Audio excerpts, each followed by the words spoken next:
gentlemen, welcome back to another episode of the Raptors Rundown. And in this episode, it is the All-Star Break edition. We're going to be reacting to the Raptors season so far. We're going to be talking about what's been going well, what hasn't. We're going to be going player by player, grading their season so far. And then we're going to end it off by answering some of your questions once again. As the Raptors currently stand 32-21, there are a lot of reactions that I have about this season. But I decided, you know what, I would take my own little All-Star break, sort of recover a little bit, and then go towards that playoff push. Kind of similar to what my basketball team is probably going to be hoping towards doing. And my God, has this been an eventful goddamn All-Star break, because in like 24 hours, the KD files got leaked, LeBron James is now an IDF soldier, and goddamn Michael Jordan is a freaking pedophile. Not to mention Canada almost losing in the goddamn quarterfinals of the Olympics. If we're not good at hockey, what are we goddamn known for? Also, in all of this, I completely realized that I forgot to do a Raptors rundown for the Detroit Pistons game. So here's a quick 30-second Raptors rundown for that episode. The Toronto Raptors lost to the Detroit Pistons 113-92. They got absolutely bullied on the offensive and defensive end. They weren't going strong at all to the bucket, turned the ball over way too many times,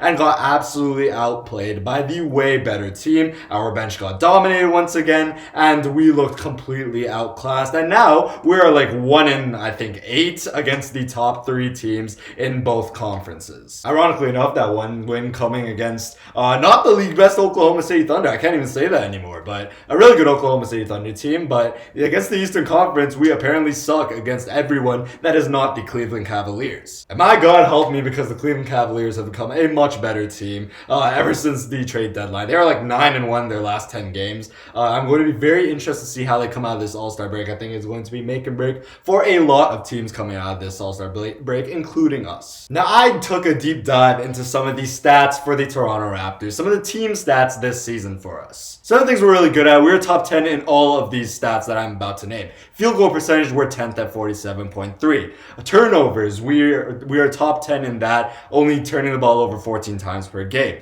All of the assist metrics and the advanced stats, assist percentage, assist to turnover, assist ratio, we are all top 4 in those. We're first in fast break points at 19.3. We're 8th in points in the paint. We limit points off of second chance opportunities and turnovers. We're top 10 in the league in both of those. We're 4th in deflections, and we're 3rd in clutch wins. Now here's some of the things we are bad at. We are bottom 10 in the league and all of these things. Points per game, we're 23rd. Rebounds per game, we're 21st. 3-pointers made, we're 23rd in the league. 3-point percentage, we're 25th in the league, shooting an abysmal 34.4%. And to me, the most shocking advanced stat out of all of these, we are 21st in the league in pace. Yes, you heard that right. The Toronto Raptors are both first in fast break points at 19.3, yet we are somehow 21st in pace. Meaning the only times we get out in the fast break and run, which is clearly an advantage for us,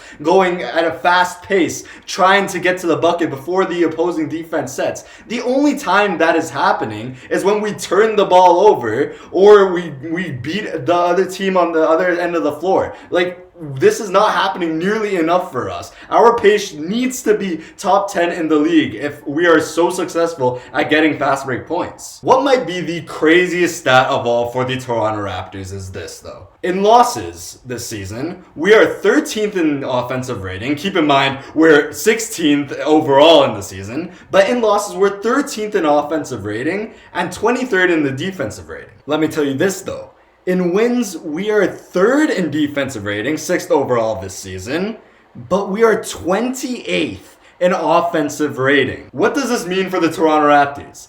It means we are currently living and dying by our defense. Now, why does that bring me confidence? Because I actually have faith, unlike our offense, for our defense to show up on a nightly basis. And you know what, after thinking about this stat, it kind of makes a little bit of sense. I look back to that game against the Charlotte Hornets when Emmanuel quickly hit that buzzer beater. Our offense was struggling. We weren't able to hit any threes. I think we shot under like 25% from 3 that game. We weren't able to get our buckets at all until the end of the game when RJ Barrett was attacking the basket. And offensively, we looked completely lost. But it was the defensive end that kept us in the game until our offense finally started clicking a little bit. And it feels like there's been so many games this season in which that has happened. When our defense has been able to string together some stops, it helps us win games. That is the identity of the Toronto Raptors. And looking at the stats, just basically, we are 10-0 when we hold teams to under 100 points, and we are 21-2 when holding teams to under 110 points. That is 21 of our 32 wins coming from our defense. So the next time someone wants to go at Scottie Barnes for not scoring nearly enough, this is his goddamn impact. The Toronto Raptors win games when they play incredible defense. Scottie Barnes is the anchor of one of the best defenses in the league. And with that, let's talk about the players, starting with Scottie Barnes, a Defensive Player of the Year candidate. He currently leads the league in stocks, averages 19.3 points per game, 5.6 assists per game, and 8.4 rebounds. His three-point shooting has slowed down since the start of the season when he was shooting near 40%. It has come all the way back down to earth at 30% from three, but his field goal percentage is much improved from last season. He's shooting 50.4% on nearly 15 shots a game. An incredible season for Scottie Barnes so far. He's been the anchor of one of the best defenses in the entire league. He's been one of the clutchest players on the defensive end to me, and when he is aggressive, he can absolutely take over games. Plus, the jump he has taken on the offensive glass has been incredible. He has literally won us games purely based on our offensive rebounding. You look towards that triple-double where he had 20-plus rebounds against the Golden State Warriors as a prime example of that. A+, I'll give it an A for Scottie Barnes this season. I think he needs to be a little bit more aggressive to earn that A+ this season, but beyond that, no complaints. This is exactly what I want from my franchise superstar. Brandon Ingram has been exactly what the Toronto Raptors have needed him to be. He is an all-star as well, along with Scottie Barnes. He averaged 21.8 points per game, our leading scorer on the team. His ability to find his shot has been incredible, and when he is on fire, he is amazing. He's one of the players in the entire league that is genuinely unstoppable when he is getting to the mid-range, and he really does command double teams a lot of the time. I don't know what teams are doing, just letting him get to his spot on the floor. His improved defense is a big highlight for us this season. I think it has been one of the reasons the Raptors defense has improved a lot since the start of the season. And for me, that definitely warrants an A for Brandon Ingram as well. I would like to see a little bit more consistency shooting the ball. It feels like when he is shooting the ball well, he'll go like 5 for 7.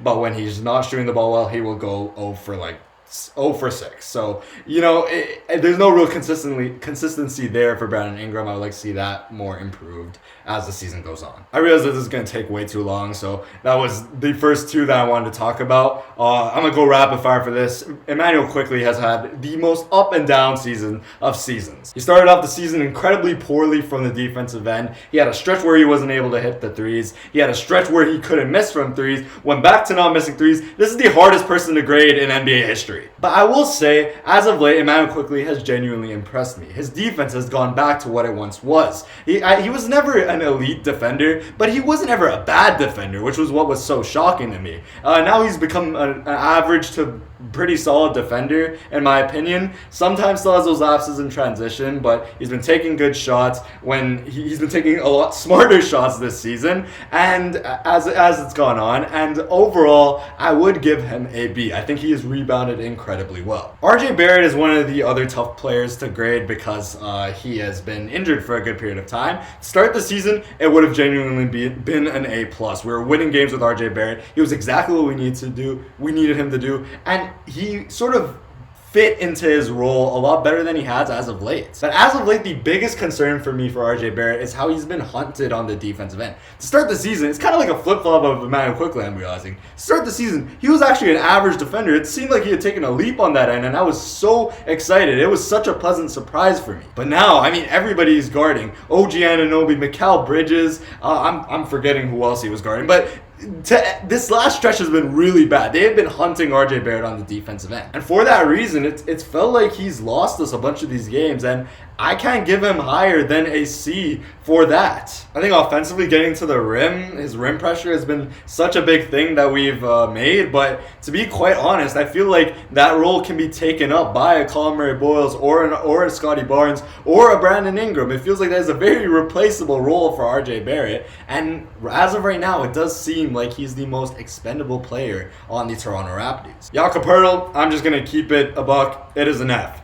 He has been such a disappointment. I called Jakob Poeltl the most consistent player on the roster going into this season. That has been the furthest thing from the truth this season. He has had a multitude of back injuries, finally taking a good period of time off, came back against the Detroit Pistons, apparently fully healthy or near to fully healthy, and looked abysmal. He's been getting bullied on the boards. His defense looks incredibly below average for a center, and offensively, he's been helping Emmanuel quickly get better, but it seems like he's been clogging up the lanes, clogging up the floor for us this season. I mean, honestly, I can't really think of any really good games that Jakob Poeltl has had. Maybe off the top of my head I can think of a couple, one or two, but for that I would have to go with an F for Jakob Poeltl. We awarded him with one of the worst contracts in the entire league now, a contract that we may have to attach a first round pick to get rid of. If we had a better contract, we would have been able to add Domantas Sabonis to this roster. Not saying we should have, but if they were actually going towards that direction, maybe the Sacramento Kings would have been like, okay, this isn't that bad of a contract. Let's offload Domantas Sabonis, get a couple second round picks, and now the Raptors have a much better roster, or a much better center starting on that lineup. For the bench, I just want to go rapid fire for these. Colin Murray-Boyles, I'm going to give an A+. It's been an incredible rookie debut. In my opinion, he is all rookie first team. I think he's already one of the premier defenders in the league, and he definitely will make an all-defensive team later on in his career. Sergio Mamukelashvili, I will give an A-. He has been one of the biggest surprises for the Toronto Raptors, and arguably one of the best free agent signings in Raptor history, genuinely. His scoring off the bench has been a huge point of emphasis for us. When he's scoring well, we do well. It's simple as that. Jamal Shead, I'm going to give, and this may surprise quite a few people, I'm going to give Jamal Shead a B-. If you're talking Jamal Shead in games where he's playing well, it's an A+. But my God, the lows of Jamal Shead are some of the lowest ever. He single-handedly lost us that Minnesota Timberwolves game with that horrible turnover. It seemed like as of late, his decision-making has slowed down, which was a really big plus for him. And in fact, at times it looked like we were better with him on the floor instead of Emmanuel quickly. And currently, as of late, the only bright spot for him has been his elite defense. I feel like B- is a little bit harsh. I'll give him a B because it was really good at the start of the season. His three-point shooting has fallen off. His shooting generally has fallen off a cliff. And, it's been very disappointing. I hope that this All-Star break, I feel like it could be really good for a player like Jamal Shead. Grady Dick, I'm going to give a D-. The only difference between him and Jakob Poeltl is that he has occasionally had games where he has shot the ball well. I like that he's hustling on defense. I don't like much more than that. He's going to be contract eligible this offseason, and I am extremely worried that the Toronto Raptors are going to overpay Grady Dick. He's a three-point shooter that can't shoot. Simple as that. You're not going to last long in the league like that. Jacoby Walters is another weird player that I want to grade. I will give him a B-. It feels like that's a more right grade for him rather than Jamal Shead. His defense has been another bright spot for us. He's been a very inconsistent shooter, but he has had more good shooting games than Grady Dick. Trey Jackson-Davis hasn't played enough games for us to grade him. Jamison Battle barely plays himself. And then you got the two-ways in Garrett Temple. I'm not grading any of them. I'll give him an A+. I'll give Garrett Temple an A+, because he's been a great vet for the locker room. Let's talk about where we stand. We currently stand 5th place in the Eastern Conference. We are 3 games above the play-in, and we are 2 games behind the Cleveland Cavaliers for the 4th seed. To me, the goal for the Toronto Raptors should be to get home court advantage in that first round by getting to that 4th seed. It will be very tough because the Cleveland Cavaliers are playing some incredible basketball, but at minimum, we need to avoid the play-in because I do not want to run into a red-hot Charlotte Hornets team or a Miami Heat team who apparently turns into the goddamn 2017 Golden State Warriors when they're in the play-in. So we need to make sure we at minimum reach the playoffs, but I feel like our our goal should be to get home court advantage in the first round. Now we have the 9th hardest strength of schedule remaining this season out of all the teams in the league. This is what our schedule will look coming out of the All-Star break. We have 2 very easy games against the Chicago Bulls and the Milwaukee Bucks. Then we play 2 very tough games against the OKC Thunder, who presumably will be a lot more healthier,